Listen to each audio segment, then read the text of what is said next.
نواز شریف اسرائیلی agent ہے، زرداری اسرائیلی Indian agents ہیں یہ، اور میں پاکستان کے جو ذمہ دار افراد ہیں، خاص طور پہ افواج پاکستان کے جو ذمہ دار افراد ہیں، اگر عزیزان پاکستان کو بچانا ہے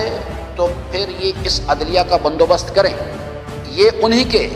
نواز شریف اور زرداری کے خریدے ہوئے پالتو کتے ہیں، یہ جج نہیں ہیں، یہ ان کے خریدے ہوئے نجس پلید کتے ہیں۔ جب تک اس کا بندوبست نہیں کیا جائے گا اس ملک کے اندر، مجرم کو پکڑا جائے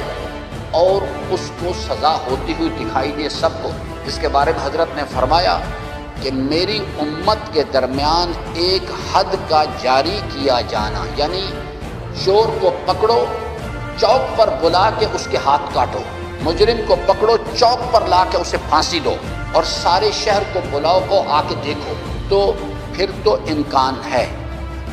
بالکل اسی طرح سے کہ جب ایک آدمی مالی امبیزلمنٹ میں پکڑا گیا امیر المومنین کے دور حکومت میں، تو حکومت کی عہدیدار تھا، اس نے امبیزلمنٹ کی، امیر المومنین نے گورنر کو خط لکھا کہ اسے پکڑو اور پکڑ کے اسے جیل میں ڈال دو، تاحیات اسے عمر قید ہے اسے۔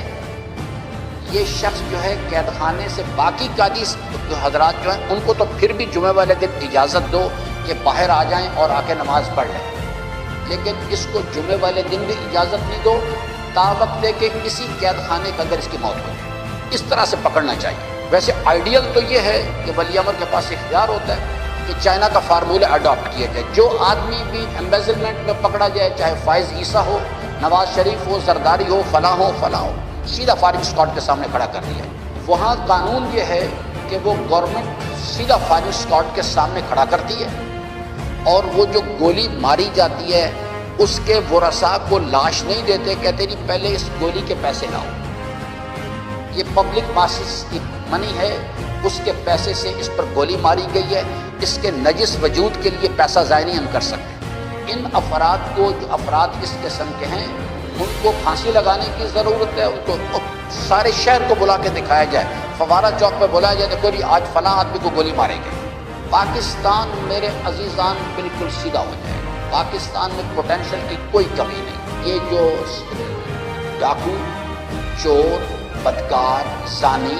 اور اس قسم کے افراد جو یہ میڈیا پہ بیٹھے ہوئے ہیں، جنہیں بات کرنے کی انہیں تمیز نہیں ہے، اور مولانا طارق جمیل صاحب سے کہتے ہیں آپ معافی مانگیں۔ مجھے تو افسوس ہوا کہ مولانا صاحب نے ان سے معذرت کی ہے، ان سے معذرت نہیں کرنی چاہیے تھی، ان کو بلایا جاتا اور بھی کورٹ میں آؤ سامنے، ہم آپ کو بتائیں گے کہ آپ لوگ جھوٹ بولتے ہیں، آپ لوگ چوروں اور ڈاکوؤں کی دلالی کرتے ہیں۔ جب تک میرے عزیزان اس طرح سے مسئلے کو نہیں حل کیا جائے گا، مسئلہ حل نہیں ہونے والا۔